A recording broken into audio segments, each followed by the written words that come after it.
Assalamualaikum warahmatullahi wabarakatuh. Perkenalkan, nama saya Titik Ayu Kartika, MPM 190, kelas 4 FPAI. Di sini saya akan menjawab pertanyaan soal ujian akhir semester mata kuliah Filsafat Pendidikan Islam yang diampu oleh Bapak Dr. Iqbal Amar Muzaki. Baik, jawaban nomor 1. Demokratisasi pendidikan dalam pembelajaran pendidikan agama Islam di sekolah umum. Analisis penerapan prinsip demokratisasi pendidikan dalam pendidikan agama Islam.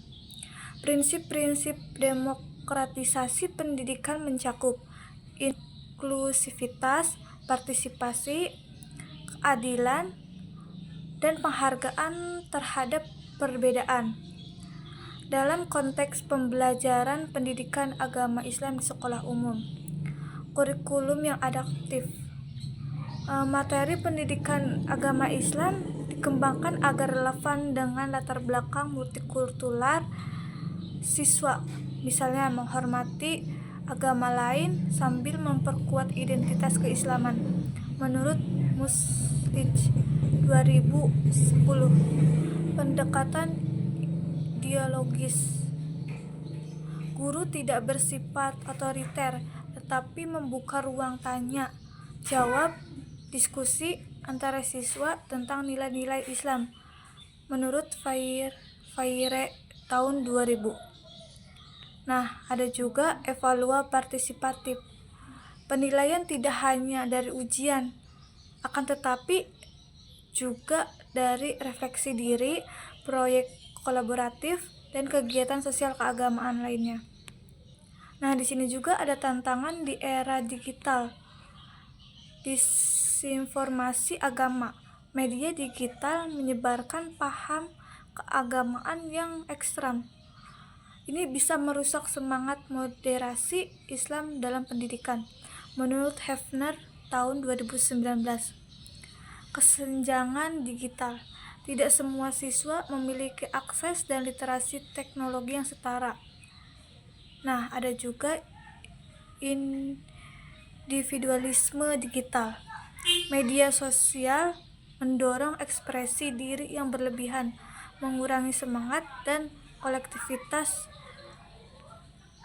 dalam belajar agama. Nah, jawaban yang kedua, pandangan Ibnu Khaldun. Ibnu Khaldun menekankan bahwa pendidikan harus bertahap, tadaruj, memperhatikan perkembangan akal, serta akhlak dan adab. Ibnu Khaldun Muqaddimah tahun 1377 Hijriah. Sintesis dengan kurikulum merdeka. Tadarruj diferensiasi pembelajaran. Kurikulum merdeka mendorong guru untuk memperhatikan kesiapan dan minat belajar siswa. Nah, akal. Profil pelajar Pancasila. Aspek kognitif dilatih melalui pemikiran kritis dalam memahami teks-teks agama. Ada adab. Proyek penguatan profil pelajar Pancasila. P5. Mewujudkan nilai adab dalam proyek berbasis layanan sosial dan gotong royong. Nah, aplikasi di kelas SMP. Contoh, pembelajaran tema meneladani akhlak Nabi dalam kehidupan digital. Tahap pertamanya, membaca kisah Nabi, akal. Tahap keduanya, diskusi perbandingan dengan perilaku di media sosial, nalar. Nah, tahap ketiganya, proyek membuat konten dakwah digital yang beretika, adab. Nah, di sini ada jawaban nomor 3, yaitu evaluasi referensi. Kiai Haji Ahmad Dahlan menggabungkan tafsir Al-Quran dengan ilmu alam. Hal ini relevan dalam menjawab dekadensi moral. Ilmu tanpa iman bisa melahirkan manusia cerdas, tetapi tidak bermoral. Integrasi nilai agama dan sains menjadi penyeimbang. Azhara tahun 2002. Dualisme pendidikan memperkuat satu sistem pendidikan holistik yang menjawab kebutuhan spiritual dan intelektual. Desain pembelajaran pendidikan agama Islam integratif. Tema: kebesaran Allah dalam penciptaan alam. Kajian ayat Al-Quran Quran Surat Al-Ghasyiyah ayat 17-20. Praktikum sains, observasi struktur daun atau planet. Diskusi integratif, bagaimana ilmu mendukung keimanan. Tugasnya membuat poster ilmiah dengan kutipan ayat-ayat Al-Quran. Nah, soal jawaban yang keempat, analisis pemikiran menurut Kiai Haji Ahmad Dahlan. Dalam kitab Adab Al-Alim wa Muta'alim menyatakan bahwa akhlak dan tawadu adalah ruh dari proses pendidikan. Guru adalah figur sentral dalam penanaman nilai. Asy'ari 2011. Pengembangan karakter siswa. Internalisasi akhlak melalui keteladanan bukan hanya ceramah. Penghargaan terhadap guru. Siswa dilatih menghormati guru dengan bahasa dan sikap. Solusi kritis keteladanan. Guru sebagai role model dituntut untuk terus belajar, bersikap rendah hati dan konsisten antara kata dan perubahan. Pelatihan guru berbasis spiritual, leadership, menanamkan kesadaran sebagai pendidikan yang bermisi. Nah, di sini ada jawaban yang kelima. Analisis pemikiran Kiai Ahmad Hasan mendorong pemurnian ajaran Islam dari bid'ah dan takhayul melalui pendidikan berbasis Al-Quran dalam hadis. Menurut Hasan tahun 1957. Konteks kurikulum pendidikan agama Islam saat ini, kurikulum 2013 dan Merdeka Belajar masih mengandung unsur kultural yang kadang tidak murni bersumber dari dalil. Konservatif atau reformis, konfirmatif dalam sumber ajaran, mengembalikan rujukan utama ke Al-Quran dan hadis. Reformis dalam pendekatan mendorong metode pendidikan modern untuk menyampaikan ajaran murni Islam. Argumentasi Ahmad Dahlan mengandung reformasi Islam dengan tetap konservatif dan sumber, maka pemikiran lebih tepat disebut reformisme berlandas konservatisme epistemologis.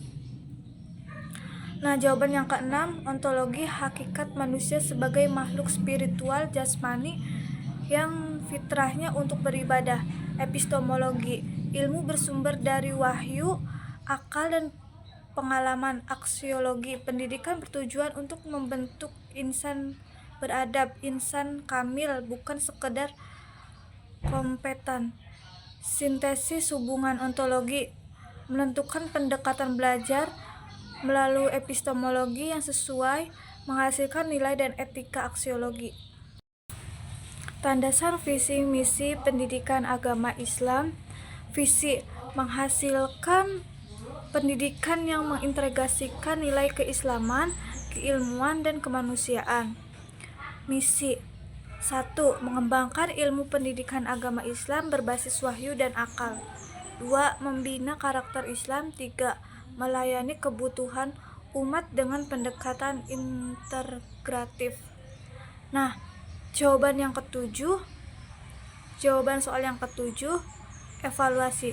Syed Naqoid atas menekankan bahwa tujuan pendidikan agama Islam adalah ta'dib, penanaman adab, bukan sekedar transfer ilmu.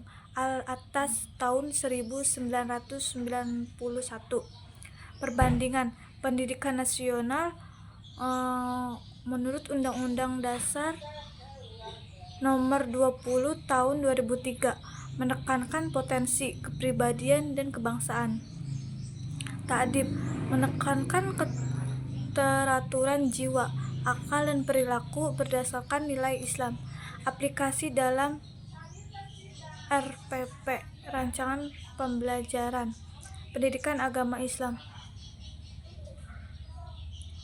RPP tema adab kepada orang tua. Tujuannya menanamkan kesadaran spiritual dan etika Islam. Kegiatannya tafsir Quran surat Al-Luqman ayat 14, kisah sahabat dan proyek tebar adab di rumah. Penilaian jurnal reflektif dan observasi. Jawaban nomor 8. Gagasan Al-Furqan. Islamisasi ilmu bukan menolak ilmu modern, tapi menanamkan kerangka nilai Islam dalam semua disiplin ilmu. Al-Furqan tahun 1982. Model pembelajaran interdisipliner pendidikan agama Islam ditambah sosiologi. Tema keadilan sosial dalam Islam dan masyarakat modern. Materi pendidikan agama Islam, konsep adil dalam Quran surat An-Nahl ayat 90. Materi sosiologi, ketimpangan sosial dan mobilitas kelas. Tugas debat integratif. Apakah zakat dapat menjadi solusi ketimpangan ekonomi? Proyek simulasi pengelolaan dana zakat digital di masyarakat. Sekian jawaban-jawaban dari saya, kurang lebihnya mohon maaf. Wassalamualaikum warahmatullahi wabarakatuh.